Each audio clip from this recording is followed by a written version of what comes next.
All right, I'm not gonna front. This is a gut punch, and you know what? No excuses. Simply put, I didn't train enough for the Ironman 70.3 in Des Moines, Iowa, and boy, did it show, because I got DNF'd at the 46-mile mark of the bike. However, there's always that silver lining, and I got a lot of raw intel. I got a lot of inner demons that I fought with myself while racing these races, like anyone does when they race Ironmans or any type of long distance. And of course, you know that while I was biking, I was looking off to the side checking out the real estate because, of course. So yes, I'm going to talk a little bit about real estate at the very end, so if you want to stick around for that, go ahead and do so. But other than that, buckle up. This is story time.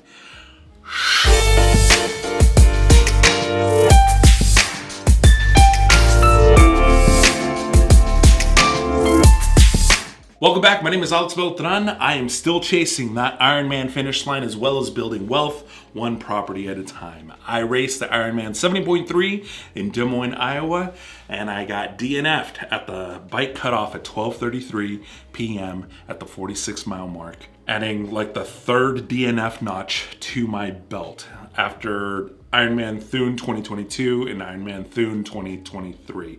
Listen, I thought that by cutting this race in half, doing a 70.3 closer to my home base of Omaha, Nebraska, that I'd be able to cross that finish line. Unfortunately, that didn't seem to be the case.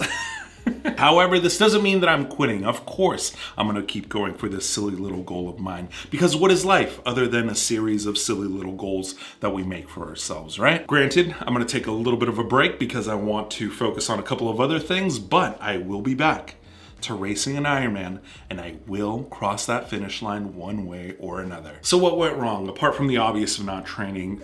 Simply put, guys, life got in the way. I know it's not an excuse, but life got in the way. You know, I had a couple of family member situations, which I like to keep off the radar, but you know, it still got me. I ended up moving. I don't know if you can tell, but I'm actually like in a new studio. I'm not finished setting this studio up. No, there won't be a studio tour. I don't do those types of videos. But overall, simply put, real talk, I got too comfy. You know, I'm a SoCal kid, man. I go with the flow. I'm a vibes type of guy. I'm like that all's chill, even when stuff is on fire, when it shouldn't be all chill. I'm still like, meh. I mean, don't get me wrong, there's a lot of pros to that. However, when you're in this like wanting to accomplish and meet these goals and timelines, it's not the best attitude to have. I took that no worries vibe way too far. I mean, I got too comfortable, guys. Normally I'd wake up like at 4:30, 5 o'clock and go out for some type of run, some type of bike, whatever the case may be.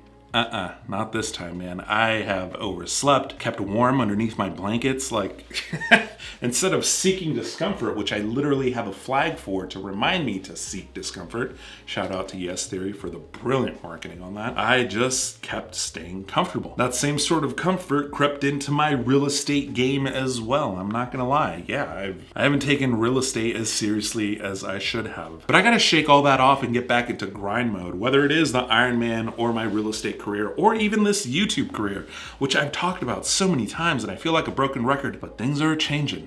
Things have to change. Like, there is no turning back at this point. So anyway, let's talk about race day in Des Moines, Iowa 70.3. I woke up at 3:45 in the morning, which was roughly about 30 minutes earlier than I had originally planned. And immediately, it was work, baby. Chugging down water, eating bananas, eating beefsteaks, sucking down on those Morton gels. Hell yeah, man.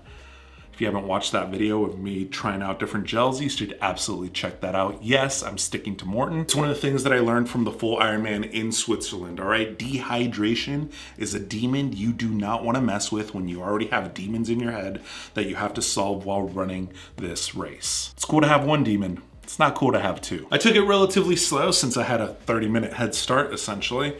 Put on my swim gear and all that stuff, just kind of put it on at the very bottom, put on my backpack, went downstairs, waited for my lift, and that's where I recorded this gem of a video that I completely forgot I recorded. Alrighty, so it is 4:45 in the morning. I'm waiting for my lift to come.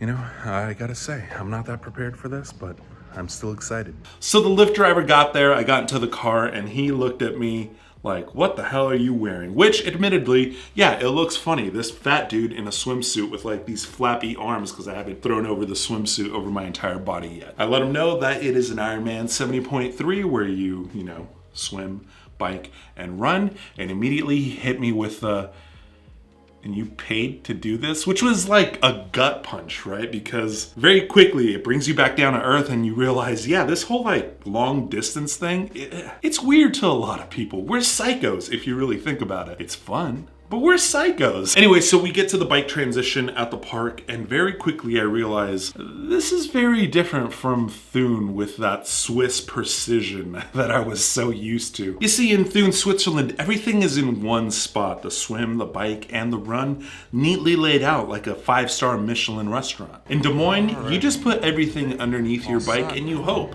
that the rain that is forecasted to rain later on in the day doesn't begin to rain. But spoiler alert, it does, so your stuff gets soaked. I was asking if there were like clothing racks or something like they do in Thun, Switzerland. Swim start? Yeah, that's at the other side of the lake, buddy. And to be clear, I'm not whining. First of all, huge props to the volunteers for pulling this off. The Ironman was great. There's 0 complaints on my end, but Thun, Switzerland, you just have to admit, it's a different beast. Just a little bit of comparison. In Thun, Switzerland, there's literally a roundabout that is dedicated to triathlon. When the Ironman comes to Thun, Switzerland, the entire city acts like this is their Super Bowl. And that's what I'm referring to, all right? You do notice the difference in energy. Anyway, so I walk around the lake, head over to the swim start, and I zip myself up, jump into the water, try to swim a little bit, get the water into my actual swimsuit so that it starts warming up instead of being completely shocked when you first jump into the water once the race starts. That's no good. But I ended up lining up at the 50 to 55 minute swim mark. I can normally finish this distance between 40 and 45 minutes. However, I know the real truth. I know that open water swimming is very different from pool swimming. To begin with, you don't know where you're going unless you have those cool goggles that like guide you, but I don't have those. I just have regular Rokas. The next thing is you don't have people kicking you in the face. I know, hopefully it's an accident, but it happens. And you know, dicho y hecho, right? Like as soon as I got into the water, it was murky. Like you couldn't see in front of your face at all. I couldn't even see my arm. Like I tried following my arm, couldn't do it. And because of that, I'm not gonna lie, I kind of started freaking out. I was like, oh no, this is not good. And I wasn't able to catch my breath. I was swimming erratically. Like I was not putting in a clean stroke, nothing. In fact, I was debating like swimming with my head above water the entire time because, you know, even though I'm really good at swimming, it still freaked me out. And then I noticed 2 people in front of me immediately stop and start waving their arms and calling for the lifeguards to come and get them. And in my head, I'm like, well, you know, I'm not breathing correctly. I'm probably going slower than I should be, but at least I'm not those guys, right? I'm still swimming. I still can't see what's in front of me.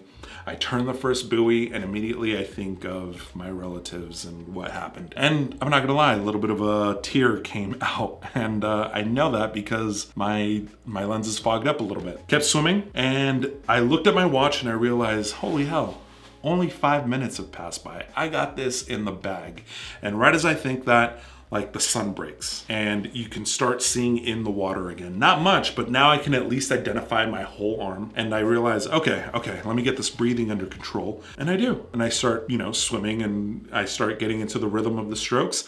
In this particular case, I was able to swim relatively straight. I remember in Thun, I guess because Thun, you're like in a bigger lake and there's much more movement. There's more boats. Even though they're far away from you, they still create waves. In this particular lake, not that bad. You know, I wasn't able to see, but I wasn't veering off course all crazy like I did out in Thun, Switzerland. And that gave me a lot of solace, man. I was hitting the buoys. They were relatively easy to spot. And then I look at my watch and I'm at the 50-minute mark and I am about 5 minutes away from the swim finish, which is a relief to me. I mean, literally time just flew by. It was crazy. I loved it. Got out. The volunteers help you take off the swimsuit, run over to the bike, and I felt great. Immediately started eating, immediately started hydrating, whatever the case may be. I sprint on over to that line where you start mounting on your bike, get on the bike, and I start going for it. I loved it. I felt like a champ until mile 11. I hit the hills, and look, I know a lot of people are like, oh, the Midwest, it's so flat, there's nothing there.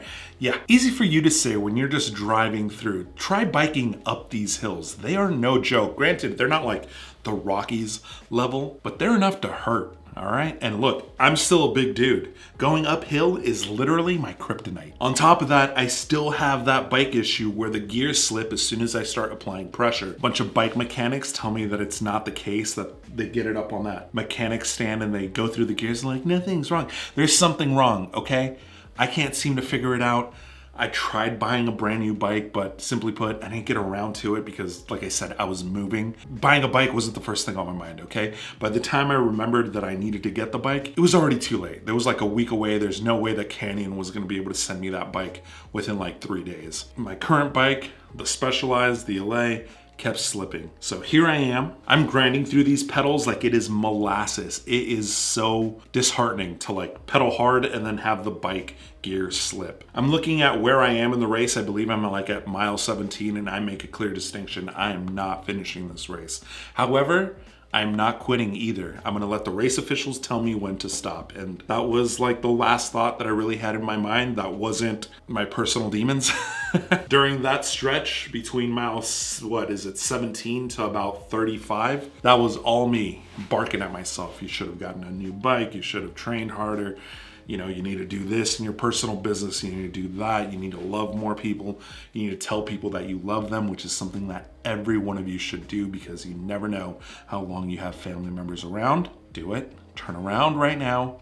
Stop this video. Call your mom. Call your dad. Tell them you love them. What I will say is that the vibe is electric. Look, nothing but positivity comes from people that are participating in the race, the volunteers, the people on the side of the road that are cheering you on. What I will say is that in Des Moines, as soon as you get to the outskirts, it gets pretty boring because there aren't that many people out there, as opposed to Thun, where in every little city there were people yelling, "Hup, hup, hup, hup, hup," go in German. I will admit, people cheering on the side of the road, as weird as it is, makes you feel like a rock star and it makes you feel good. And you need that positive vibes because there are times where I'm racing and I'm in a dark place and it's people that are cheering on the side of the road, other racers that just kind of snap you back to reality. So I'm pedaling along. I think I'm in last place. I am not. I'm like fourth from last.